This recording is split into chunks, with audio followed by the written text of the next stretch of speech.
ബീഹാർ നിയമസഭാ തെരഞ്ഞെടുപ്പിന്റെ ആദ്യഘട്ടം പൂർത്തിയായപ്പോൾ രേഖപ്പെടുത്തിയത് ചരിത്ര പോളിംഗ് ആണ്. 60% പോളിംഗ് രേഖപ്പെടുത്തിയ ആദ്യഘട്ടത്തിൽ പതിവിന് വിപരീതമായി വോട്ടർമാരുടെ നീണ്ട നിര കാണപ്പെട്ടു.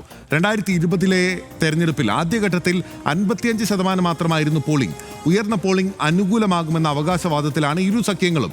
മഹാസഖ്യം കൂടുതൽ പ്രതീക്ഷ വെക്കുന്ന മണ്ഡലങ്ങളാണ് ആദ്യഘട്ടത്തിലുള്ളത്. ആദ്യഘട്ടത്തിൽ എന്ത് എന്ന് പരിശോധിക്കാം. RD Extra.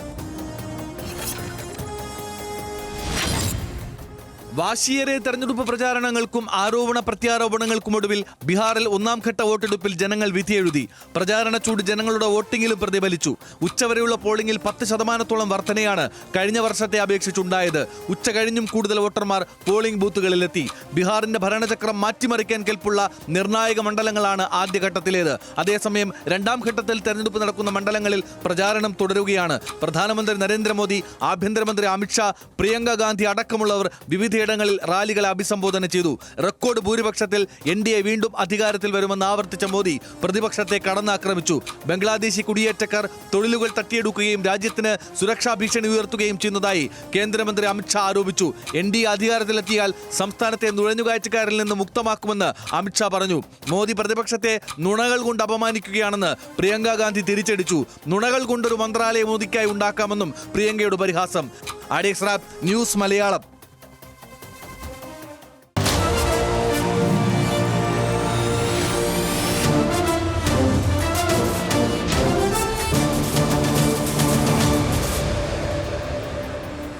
മഹാസഖ്യത്തിന് ആദ്യഘട്ടം നിർണായകമാണ്. ഒന്നാം ഘട്ടത്തിൽ ജനങ്ങൾ വിധിയെഴുതിയ മണ്ഡലങ്ങൾ മഹാസഖ്യത്തിന് പ്രധാനപ്പെട്ടവയാണ്. കഴിഞ്ഞ തവണ RJD വിജയിച്ച 75 സീറ്റുകളിൽ 42 സീറ്റുകളും ഇന്ന് പൂർത്തിയായ ഒന്നാം ഘട്ടത്തിലാണ്. സസറാം പോലുള്ള പരമ്പരാഗത കോൺഗ്രസ് മണ്ഡലങ്ങളിൽ മിക്കതും ആദ്യഘട്ടത്തിൽ വിധിയെഴുതി. ഇന്ന് വിധിയെഴുതിയതിൽ 20 സീറ്റുകളിൽ ഇടതു പാർട്ടികളും മത്സരിക്കുന്നുണ്ട്. വോട്ട് രേഖപ്പെടുത്തിയ പ്രമുഖർ ഇവരൊക്കെയാണ്. ആദ്യഘട്ടത്തിൽ വോട്ട് രേഖപ്പെടുത്തിയത് ഇരു സഖ്യങ്ങളിലെയും പ്രമുഖ നേതാക്കളാണ്. മുഖ്യമന്ത്രി നിതീഷ് കുമാർ, മന്ത്രിമാരായ സാമ്രാജ് ചൗധരി, വിജയ് സിൻഹ എന്നിവർ വോട്ട് ചെയ്തു. മഹാസഖ്യത്തിന്റെ മുഖ്യമന്ത്രി സ്ഥാനാർത്ഥി തേജസ്വി യാദവ്, പിതാവ് ലാലു പ്രസാദ് യാദവ്, അമ്മ റാബറി ദേവി എന്നിവർ പട്നയിൽ വോട്ട് ചെയ്തു. കേന്ദ്രമന്ത്രിമാരായ ഗിരിരാജ് സിംഗ്, രാജീവ് രഞ്ജൻ സിംഗ് എന്നിവരും ആദ്യഘട്ടത്തിൽ വോട്ട് ചെയ്തു. താരമണ്ഡലങ്ങൾ ഏതൊക്കെയെന്ന് പരിശോധിക്കാം. തേജസ്വി യാദവ് മത്സരിക്കുന്ന രാഘവ്പൂർ, ഉപമുഖ്യമന്ത്രി സാമ്രാജ് ചൗധരി മത്സരിക്കുന്ന താരാപൂർ എന്നിവ താരമണ്ഡലങ്ങളാണ്. യുവഗായിക മൈഥിലി ഠാക്കൂർ BJP സ്ഥാനാർത്ഥിയായ അലിനഗർ ഇന്ന് ജനവിധി എഴുതി. കോൺഗ്രസ് നേതാക്കളായ ജഗ്ജീവൻ റാമിന്റെയും മകൾ മീരാകുമാറിന്റെയും തട്ടകമായ സസറാം ഇന്ന് ജനവിധി എഴുതി. രാഹുൽ ഗാന്ധി വോട്ടർ അധികാർ യാത്ര ആരംഭിച്ചതും പാർട്ടിക്ക് വേരോട്ടമുള്ള സസറാം മണ്ഡലത്തിൽ നിന്നാണ്. മുഖ്യമന്ത്രി നിതീഷ് കുമാറിന്റെ ശക്തമായ സ്വാധീനമുള്ള നളന്ദയിലെ ഹരനൌട്ട് മണ്ഡലം ജനവിധി കുറിച്ചു. ആദ്യഘട്ടത്തിലെ 121 മണ്ഡലങ്ങളിലായി മത്സരിക്കുന്നത് 1314 സ്ഥാനാർത്ഥികളാണ്. ഇതിൽ 122 പേർ സ്ത്രീകളും ഭോറയിലെ ജൻസുരാജ് പാർട്ടി സ്ഥാനാർത്ഥി ട്രാൻസ്ജെൻഡറുമാണ്. 18 ജില്ലകളിൽ നടക്കുന്ന ആദ്യഘട്ട പോളിംഗിലെ വോട്ടർമാർ 3.75 കോടിയുമാണ്. മുൻനില മണ്ഡലങ്ങൾ ഏതൊക്കെയെന്ന് പരിശോധിക്കാം. തെരഞ്ഞെടുപ്പ് കമ്മീഷൻ ഒടുവിൽ പുറത്തുവിട്ട കണക്ക് പ്രകാരം ഉയർന്ന പോളിംഗ് 2 മണ്ഡലങ്ങളിലാണ്. അത് ഗോപാൽഗഞ്ച് മണ്ഡലത്തിലും ബഗുസരായ് മണ്ഡലത്തിലുമാണ് ഈ ഉയർന്ന പോളിംഗ് രേഖപ്പെടുത്തിയത്. അതിനിടെ ഒരു വിവാദം ഉണ്ടായിരിക്കുന്നു. ഉപമുഖ്യമന്ത്രി വിജയ് സിൻഹയുടെ വാഹന വ്യൂഹത്തിന് നേരെ ആക്രമണം എന്ന ആരോപണം ഉയർന്നു. വിജയ് സിൻഹയുടെ മണ്ഡലമായ ലഖിസാരായിൽ വെച്ച് മന്ത്രിക്ക് നേരെ കല്ലേറുണ്ടായതായും പരാതിയുണ്ട്. ആക്രമണത്തിന് പിന്നിൽ RJDയുടെ ഗുണ്ടകളാണെന്ന് NDA ആരോപിക്കുന്നു. ജയിച്ചാൽ അവരുടെ നെഞ്ചത്തുകൂടി ബുൾഡോസർ കയറ്റിയിറക്കുമെന്ന് വിജയ് സിൻഹ ഭീഷണിപ്പെടുത്തുകയും ചെയ്തു. അതിനിടെ ലഖിസാരായിൽ BJPയുടെ പോളിംഗ് ഏജന്റിനെ ഭീഷണിപ്പെടുത്തിയെന്ന ആരോപണം ഉയർന്നു. എന്നാൽ മന്ത്രിയുടെ ആരോപണം നേരിട്ട് അവിടെ എത്തിയ ജില്ലാ പോലീസ് മേധാവി തള്ളുകയും ചെയ്തു. പക്ഷേ ഇപ്പോൾ കനത്ത പോളിംഗ് ആണ്. സാധാരണഗതിയിൽ നമ്മുടെ നാടിൻ്റെ ഒരു സ്ഥിതി അനുസരിച്ച് കനത്ത പോളിംഗ് എന്നാൽ ഒരുപക്ഷെ ഭരണവിരുദ്ധ വികാരം എന്നൊക്കെ കരുതാം. ഒരു തുടർ ഭരണത്തിന് ഇത്രയധികം ആളുകൾ വോട്ട് ചെയ്യുമോ ബീഹാർ?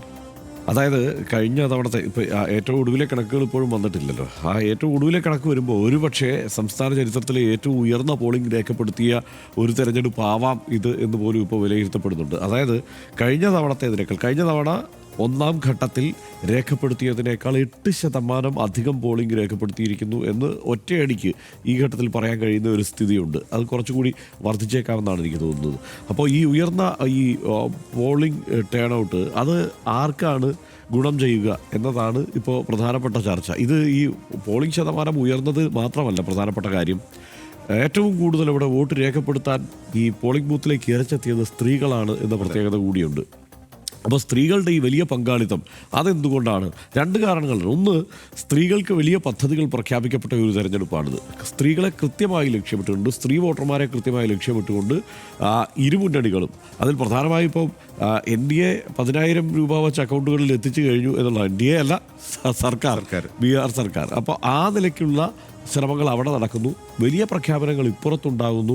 അപ്പോൾ ഒരു പ്രതീക്ഷ, സ്ത്രീകൾക്ക് പ്രതീക്ഷ നൽകുന്ന ഒരു തെരഞ്ഞെടുപ്പ് എന്ന തോന്നൽ. മറ്റൊന്ന് ചെറുപ്പക്കാർ വലിയ ശതമാനം വോട്ടർമാരുണ്ട്. അപ്പോൾ ആ വോട്ടർമാരുടെ ഒരു വരവും 14 ലക്ഷത്തോളം ചെറുപ്പക്കാരായ പുതിയ വോട്ടർമാർ, ആ വോട്ടർമാരുടെ ഒരു വരവും എല്ലാം ഇതിൽ പ്രകടമായി ബാധിച്ചിട്ടുണ്ട് ഈ പോളിംഗ് ശതമാനം വർദ്ധിക്കുന്നതിൽ എന്നാണ് പൊതുവെ വിലയിരുത്തപ്പെടുന്നത്. മാത്രമല്ല, ഇപ്പോൾ ജൻസുരാജ് പാർട്ടിയുടെ ഒരു സാന്നിധ്യം അതും ഇപ്പോൾ വീണ്ടും ചർച്ചയായിട്ടുണ്ട് എന്നുള്ളതാണ്.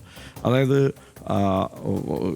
എന്തുകൊണ്ടായിരിക്കാം ഈ പോളിംഗ് ശതമാനം ഉയർന്നത് എന്ന വിലയിരുത്തലിൽ ജൻസുരാജ് പാർട്ടിയുടെ സാന്നിധ്യം കൂടി ഒരു ഘടകമാണ് എന്ന് പറയുന്നു. മാത്രമല്ല, ഈ പ്രതിപക്ഷ പാർട്ടികൾ, അതായത് ഇപ്പോൾ മഹാസഖ്യത്തിന് അവരുടെ പ്രധാനപ്പെട്ട ആശങ്കയായി ജൻസുരാജ് പാർട്ടിയുടെ സാന്നിധ്യം ഈ ഒന്നാം ഘട്ട പോളിംഗ് കഴിയുമ്പോഴേക്ക് എത്തിയിരിക്കുന്നു. അവരുടെ ചർച്ചകളിൽ ആ വിഷയം ഉയർന്നിട്ടുണ്ട് എന്നാണ് അവിടെ നിന്നുള്ള മാധ്യമങ്ങളിൽ നിന്നും അവിടെ നിന്നുള്ള ചർച്ചകളിൽ നിന്നും നമുക്ക് മനസ്സിലാക്കാൻ കഴിയുന്നത്. മാത്രമല്ല, ഇതിൽ ഗൂഗിൾ ട്രെൻഡ്സ് ഇപ്പോൾ ഇന്ത്യ സഖ്യത്തിന് ഒരു മേൽക്കൈ ഉണ്ടായിട്ടുണ്ട് എന്ന തരത്തിലൊക്കെയുള്ള ഒരു വിലയിരുത്തലുകളിലേക്ക് പോകുന്നു. ഇന്ത്യ സഖ്യത്തിന് ഒരു മേൽക്കൈ ഉണ്ടായേക്കാം ഈ പ്രതിപക്ഷം, കാരണം ഇത്രയും ഇത് ഭരണവിരുദ്ധ വികാരം എന്നതുകൂടി ഒരുപക്ഷെ പ്രവർത്തിച്ചിരിക്കാൻ സാധ്യതയുണ്ട് വളരെ പെട്ടെന്ന് ഇത്രയും വോട്ടിംഗ് ശതമാനം വർദ്ധിച്ചതിൽ. അതുകൊണ്ട് തന്നെ ഇത് ഇന്ത്യ സഖ്യത്തിന് അനുകൂലമായി വരുന്നു എന്നുള്ള ഒരു പൊതുവികാരമുണ്ട്. മാത്രമല്ല, ഈ CM കാൻഡിഡേറ്റ് ആരാണ് ഫേവറേറ്റ് CM കാൻഡിഡേറ്റ് എന്നുള്ളതിൽ അത് തേജസ്വി യാദവാണ്. അപ്പോൾ അതും ഒരു ഘടകമായിട്ടുണ്ട്. അതെല്ലാം ഇങ്ങനെ പല ഘടകങ്ങൾ, ഇത്തവണത്തെ പോളിംഗ് ശതമാനം ഉയർത്താൻ പോകുന്ന പല ഘടകങ്ങളുണ്ട് എന്ന് പിന്നെ നമ്മൾ പല ആവർത്തി ചർച്ച ചെയ്തതാണ്. എടുത്താൽ പൊങ്ങാത്ത വാഗ്ദാനങ്ങളാണ് ഇരു മുന്നണികളും കൊടുത്തിരിക്കുന്നത്. അപ്പോൾ ആ വാഗ്ദാനങ്ങളിൽ വിശ്വസിച്ച് ആളുകൾ വന്നു ചേർന്നിട്ടുണ്ട് എന്ന വിലയിരുത്തലുമുണ്ട്. ഉറപ്പായും എനിക്കും അത് തന്നെയാണ് തോന്നുന്നത്. വലിയ വാഗ്ദാനങ്ങളാണ്, പ്രത്യേകിച്ച് സ്ത്രീകളെയും യുവാക്കളെയും ലക്ഷ്യമിട്ടാണ് വലിയ വാഗ്ദാനങ്ങളെല്ലാം തന്നെ എല്ലാ മുന്നണികളും മുന്നോട്ട് വെച്ചിരുന്നത്. അതിൽ തന്നെ ഈ ബിഹാറികളെ സംബന്ധിച്ച് ഇപ്പോൾ ഈ ഛഠ് പൂജ അടുത്തിരുന്ന ഒരു സമയത്താണ് തെരഞ്ഞെടുപ്പ് നടന്നത് എന്നുള്ളത് കൊണ്ട് തന്നെ വലിയ നഗരങ്ങളിൽ, പ്രത്യേകിച്ച് നമ്മുടെ കൊച്ചിയിൽ ഉൾപ്പെടെ ജീവിക്കുന്ന ഒരുപാട് ആളുകൾ അങ്ങോട്ടേക്ക് മടങ്ങിപ്പോയിട്ടുണ്ട്. തെരഞ്ഞെടുപ്പിൽ വോട്ട് ചെയ്തതിന് ശേഷം മാത്രമാണ് അവർ തിരിച്ചു വരികയുള്ളൂ. അപ്പോൾ അവരുടെ മനസ്സിൽ എന്തായിരിക്കും, ഞങ്ങൾക്ക് ഞങ്ങളുടെ സംസ്ഥാനത്ത് തന്നെ ജോലി ചെയ്യാനാകുന്ന സാഹചര്യം ഒരുക്കുന്ന ഒരു സർക്കാർ വരണം എന്നൊരാഗ്രഹം അവർക്കുണ്ടാകുമോ? അങ്ങനെ ഒരു സർക്കാർ രൂപീകരിക്കപ്പെടുകയാണെങ്കിൽ അത് നിലവിലെ സർക്കാർ ആയിരിക്കുമോ? അതായത് ഏതാണ്ട് 10-15 കൊല്ലം ഭരിച്ചിട്ടുള്ള നിതീഷ് കുമാർ തന്നെ ആയിരിക്കുമോ എന്ന ചോദ്യം അവിടെ നിലനിൽക്കുന്നുണ്ട്. അല്ലെങ്കിൽ മാറ്റത്തിന് വേണ്ടി തേജസ്വി യാദവിനെ വോട്ട് ചെയ്യുമോ എന്നുള്ളതാണ് ഒരു പ്രധാനപ്പെട്ട ചോദ്യം. അതെ. ഇതിനകത്ത് എനിക്ക് തോന്നിയ വേറൊരു പ്രധാനപ്പെട്ട കാര്യം, ബീഹാറിൽ ഈ തെരഞ്ഞെടുപ്പിൽ വലിയ അക്രമ സംഭവങ്ങൾ ഉണ്ടാവാതെ പോയി എന്നുള്ളതാണ്. 140 പരാതികൾ തന്നെയാണ് ആകെപ്പാടെ ഈ ഒന്നാം ഘട്ടത്തിൽ ഉണ്ടായിട്ടുള്ളത്. ഈ ഉപമുഖ്യമന്ത്രിയുടെ വാഹന വ്യൂഹത്തെ തടഞ്ഞു എന്നൊക്കെയുള്ള ഒരു ആരോപണങ്ങളും അങ്ങനെ ഒരു സംഭവം ഒഴിച്ചാൽ വേറെ അക്രമ സംഭവങ്ങൾ അവിടെ റിപ്പോർട്ട് ചെയ്തിട്ടില്ല. അപ്പോൾ ആളുകൾ ഈ തെരഞ്ഞെടുപ്പിനെ കുറെ കൂടി ഗൗരവത്തോടെ കാണുന്നു എന്നുള്ളത് പ്രകടമാണ്. ആർക്കനുകൂലമായി വന്നാലും തെരഞ്ഞെടുപ്പിനെ ജനങ്ങൾ വളരെ ഗൗരവത്തോടെ കാണുന്നു. അവരൊരു തീരുമാനമെടുത്ത് വോട്ട് ചെയ്തിരിക്കുന്നു എന്നുള്ളത് ആ സംസ്ഥാനത്തിൻ്റെ ചരിത്രത്തിലെ ഏറ്റവും വലിയ പോളിംഗ് ശതമാനത്തിലേക്ക് പോകുന്നെങ്കിൽ അത് അങ്ങനെ തന്നെ നമുക്ക് വിലയിരുത്താൻ കഴിയും. ഉറപ്പായും അങ്ങനെ തന്നെ നമുക്ക് വിലയിരുത്താൻ എന്തായാലും കാത്തിരിക്കാം. അക്ഷരാർത്ഥത്തിൽ രാജ്യം അങ്ങേയറ്റം രാഷ്ട്രീയ കൗതുകത്തോടെ കാത്തിരിക്കുന്ന തെരഞ്ഞെടുപ്പ് ഫലമാണ് ബീഹാറിൽ നിന്ന് വരാനിരിക്കുന്നത്. അതിന് പല കാരണങ്ങളുണ്ട്. ബീഹാറിലെ അധികാര മാറ്റങ്ങൾക്കപ്പുറത്ത് ഒന്നാമത്തെ കാരണം നരേന്ദ്രമോദി സർക്കാരിനെ താങ്ങി നിർത്തുന്ന പ്രധാന സഖ്യകക്ഷിയായ JDUവിൻ്റെ ഭാവി എന്താകുമെന്നറിയാനാണ്. ബീഹാറിലെ NDA സർക്കാർ വീണാൽ രാജ്യഭരണത്തെ അത് ഏതെങ്കിലും തരത്തിൽ ബാധിക്കുമോ എന്ന ആകാംക്ഷയാണ് രണ്ടാമത്തേത്. വോട്ട് ചോരി എന്ന അതിഗുരുതര ആരോപണം ഉന്നയിച്ച രാഹുൽ ഗാന്ധിയുടെ വാക്കുകളെ ജനം ഏറ്റെടുക്കുമോ എന്ന രാഷ്ട്രീയ ആകാംക്ഷയും രാജ്യത്തിനുണ്ട്. വിധി എന്തായാലും ഇന്ത്യൻ രാഷ്ട്രീയത്തിന്റെ ഭാവി ദിശയെ അത് സ്വാധീനിക്കും എന്നത് നിശ്ചയമാണ്. വോട്ടിടാൻ കൂട്ടം കൂട്ടമായി ജനം എത്തിയത് എന്ത് തീരുമാനിച്ചുറച്ചാണ്. കനത്ത പോളിംഗ് അടുത്ത ഘട്ടത്തിലും തുടരുമോ? വിധി ഭരണ അനുകൂലമോ പ്രതികൂലമോ? കാത്തിരിക്കാം. രണ്ടാം ഘട്ടത്തിനും പിന്നെ വിധി ദിനത്തിനുമായി.